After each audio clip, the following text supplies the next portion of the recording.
గంటలోనే వరంగల్ జిల్లా ఎల్కతుర్తి సభలో ప్రారంభం కానుంది. రాష్ట్ర నలుమూలల నుంచి భారీ ఎత్తున సభకు పార్టీ నేతలు పెద్ద సంఖ్యలో తరలివస్తున్నారు. తాము 24 ఏళ్లు పూర్తి చేసుకుని 25వ ఏట అడుగు పెడుతున్న సందర్భంగా నిర్వహిస్తున్న ఈ సభపై కాంగ్రెస్ బీజేపీ అక్కుసు వెలుగుస్తోందన్నారు. సభలో కేసీఆర్ ఏం మాట్లాడతారోనని అంత ఆసక్తిగా ఎదురుచూస్తారని అంటున్న మాజీ మంత్రి జగదీష్ రెడ్డితో మా ప్రతినిధి Ram Naresh face to face. రజతోత్సవ సభకు సంబంధించి ఎలకతుర్తిలో భారీ బహిరంగ సభకు సంబంధించి ఏర్పాట్లన్నీ పూర్తయ్యాయి. దీనికి సంబంధించి జగదీష్ రెడ్డి మనతో ఉన్నారు. సార్ చెప్పండి, అంటే ఈ బహిరంగ సభకి అంటే ఏర్పాట్లు ఏ విధంగా జరిగాయి? సభ ఏర్పాట్లు పూర్తిగా సజావుగా మంచిగా జరిగినాయి. బ్రహ్మాండంగా మీరు చూస్తూ ఉన్నారు. బ్రహ్మాండంగా ముస్తాబు చేసినారు. పార్కింగ్ సంబంధించి కూడా దాదాపు 1150 ఎకరాల్లో పార్కింగ్ కూడా చుట్టూ అన్ని వైపులా కూడా చేసినారు. అండ్ ప్రతి రోడ్డుకు కూడా పార్కింగ్ సౌకర్యాన్ని కూడా కల్పించినారు. ఇబ్బంది లేకుండా పూర్తయినాయి. అంటే ముఖ్యంగా మీ జిల్లా నుంచి అంటే సూర్యాపేట నుంచి ఎడ్ల బండ్లతో రైతులు చాలా మంది పాదయాత్ర అంటే యాత్రగా బయలుదేరారు. వారంతా కూడా ఇక్కడ చేరుకున్నారా? చాలా సజావుగా చేరుకున్నారు. బండ్లు ఇప్పుడే మీకు ఇక్కడ కనిపిస్తాయి, చేరుకున్నాయి. ఇక్కడ చేరుకొని ఉన్నాయి. ఇప్పుడు బండ్లు మీరు వెళ్ళి చూస్తే కూడా చేరుకున్నాయి. మొత్తం అక్కడ సూర్యాపేటలో బయలుదేరిన ప్రతి బండి కూడా ఇక్కడ చేరుకుంది. అయితే ప్రధానంగా బీఆర్ఎస్ పార్టీ ఏదైతే నిర్వహిస్తుందో 25 సంవత్సరాలకు సంబంధించి ఈ రోజు కేసీఆర్ ఏం మాట్లాడతారనేది దేశవ్యాప్తంగా కొంత ఆసక్తిగా ఎదురు చూస్తున్న పరిస్థితి. అంటే ఈ సభకి ఇంత ప్రాముఖ్యత రావడానికి కారణం ఏంటి? ఏ పార్టీలైనా చేసుకుంటాయి, ఇట్లాంటి సభలు చాలా చేసుకుంటాయి. బీజేపీ కాంగ్రెస్లు కూడా జాతీయ పార్టీలు చాలా చేసుకున్నాయి. ఈ సభకు వచ్చిన కూడా వాస్తవం. ఎందుకంటే ఏ పార్టీ సభ జరుపుకున్నా ఇంకోరెవరు మాట్లాడారు దాని గురించి. మేము ఎన్నడూ ఎవరి గురించి పట్టించుకోలేదు. కానీ మా పార్టీ సభ మేము పెట్టుకుంటామని చెప్పగానే మాకంటే ఎక్కువ ప్రచారం చేసింది కూడా బీజేపీ కాంగ్రెస్. దీనిపైన మాట్లాడి ప్రజల్లో ఒక చర్చ మొదలైంది. ఎందుకు బీఆర్ఎస్ పార్టీ సభ చేసుకుంటుంటే, కేసీఆర్ సభ పెట్టుకుంటుంటే వీళ్ళకి ఏం నొప్పి, వీళ్ళు ఎందుకు మాట్లాడుతున్నారు? దాంతో ఇంకా చర్చ పెరిగింది. ఎందుకు అంటే కాంగ్రెస్లో బీజేపీలో ఒక వణుకు మొదలైంది. ఈ సభ తర్వాత మాకు అడ్రస్లు ఉంటాయా ఉండవన్న భావన వాళ్ళలో మొదలైంది. దాంతో చర్చ ఎక్కువ వచ్చింది.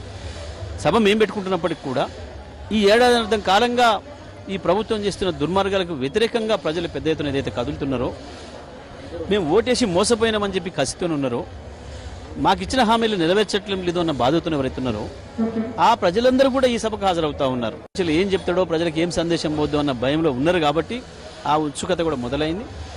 తప్పకుండా మా 25 ఏళ్ల ప్రస్థానంతో పాటు ఇవాళ ఉన్న పరిస్థితులు రేపు ఏం చేయాలన్న విషయాల్ని కేసీఆర్ గారు చెప్పే అవకాశం ఉంది. బట్ కేసీఆర్ గారి మాటల్లో వినాలి మనం. ఎక్కువ శాతం రైతులు పెద్ద సంఖ్యలో తరలి వస్తున్నారని చెప్పే సమాచారం ఉంది. అంటే ఎందుకు అంటే ఈ స్థాయిలో రైతులు రావడానికి కారణం ఏంటి? ఉంది, బలమైన కారణమే ఉంది. అయితే సమైక్య ఆంధ్రప్రదేశ్లో వ్యవసాయం దండగా అని చెప్పి మాట్లాడింది ఆనాటి పాలకులు. వ్యవసాయం చేస్తే ఉపయోగం లేదు అని చెప్పాను. 10 ఏళ్లలోనే మొత్తం వ్యవసాయం దండగా కాదు పండగా అని చేసి చూపించిండ్రు. భారతదేశ వ్యవసాయ రంగానికి ఒక దిక్సూచిలాగా నిలబడిండ్రు రైతాంగంలో. అందుకే ఆ ప్రేమ వచ్చింది కేసీఆర్ పట్ల. అది గమనించే కాంగ్రెస్ బీజేపీలు రైతాంగాన్ని కేసీఆర్ నుంచి దూరం చేస్తేనే మనం ఎన్నికల్లో లబ్ధి పొందుతామని చెప్పి అలవిగాని హామీలు ఇచ్చి కేసీఆర్ మీద ప్రేమ ఉన్న రైతాంగాన్ని కూడా కొంత శాతం ప్రజల్ని మోసం చేసి ఓట్లు ఎంచుకున్నారు. ఆ రైతాంగం ఇప్పుడు ఎక్కువ కసితో ఉన్నారు. మేము కేసీఆర్తో ఉన్న వాళ్ళం, మేము మంచి నీడలో ఉన్న వాళ్ళం తీసుకుపోయి మమ్మల్ని ఎండలో పడేసిర్రు, మాకు మాట ఇచ్చి తీసుకుపోయి మమ్మల్ని రోడ్డు మీద పడేసిపోయినరు, మళ్ళీ మా వ్యవసాయాన్ని నాశనం చేసిండ్రు అన్న భావన ఇవాళ రైతాంగంలో ఉంది. నీళ్ళు ఇవ్వలేక, కరెంట్ ఇవ్వలేక, రైతు పెట్టుబడి ఇవ్వలేక, రైతు బంధుని కొట్టి రుణమాఫీ చేయక, ఇస్తున్న బోనస్ని కొట్టి ఒక ఇబ్బందులు పెట్టడమే కాకుండా కష్టపడి పండించిన పంటను ప్రభుత్వం కొనకుండా దళార్ల పాలు చేసేసి రైతాంగాన్ని నాశనం చేసింది. అందుకే రైతాంగం కసితో ఉన్నారు. మేము నమ్మి మోసపోయినామనే భావనతో ఉన్నారు. అటువంటి రైతాంగమే పెద్ద ఎత్తున కదులుతున్నారు. ఇవాళ ఎడ్ల బండ్లతోనే వచ్చినారు ఈ ఎండలు లెక్కబెట్టకుండా మనుట ఎండల్ని అని అంటే ఆ కసి రాష్ట్ర వ్యాప్తంగా రైతాంగంలో ఉన్న కసి కోపం ఏదైతుందో అది మనకు కనబడుతుంది. అందుకే పెద్ద ఎత్తున రైతాంగం ఇక్కడికి వస్తున్నారు. ఏం సాధించారని చెప్పేసి ఈ బహిరంగ సభ ఇంత ఎత్తున పెడుతున్నారని చెప్పి కొంతమంది కాంగ్రెస్ నేతలు కానీ అదేవిధంగా బీజేపీ నేతలు కానీ మాట్లాడుతున్నారు. దీనికి మీ సమాధానం? ఏం సాధించడం అని పెడుతున్నాం అనేది ప్రజలు చెప్తున్నారు, రైతులు చెప్తున్నారు, వచ్చిన ప్రజానికి హాజరయ్యే ప్రజానికి అని చెప్తారు. ఏం సాధించిండు అనేది ప్రజాబలంతోనే ఉంటుంది. ఇవాళ వచ్చే ప్రజల్ని బట్టినే కేసీఆర్ ఏం సాధించిండో కూడా తెలుస్తుంది.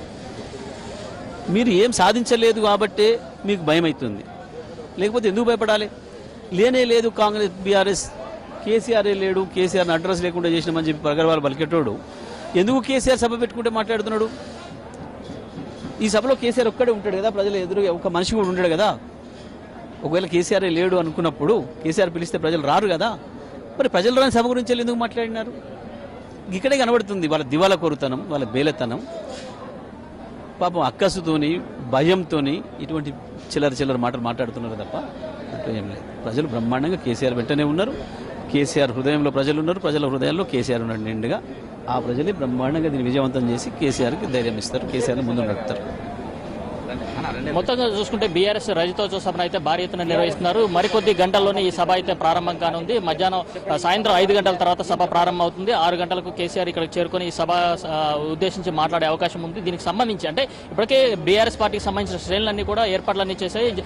రాష్ట్ర నలుమూలల నుంచి కూడా పెద్ద సంఖ్యలో తరలి వస్తున్న పరిస్థితి ఉంది. ఎలకతుర్తి మొత్తం పూర్తిగా గులాబీమయంగా మారిన పరిస్థితి ఉంది. ఇది ఇక్కడ తాజా పరిస్థితి. Over to studio.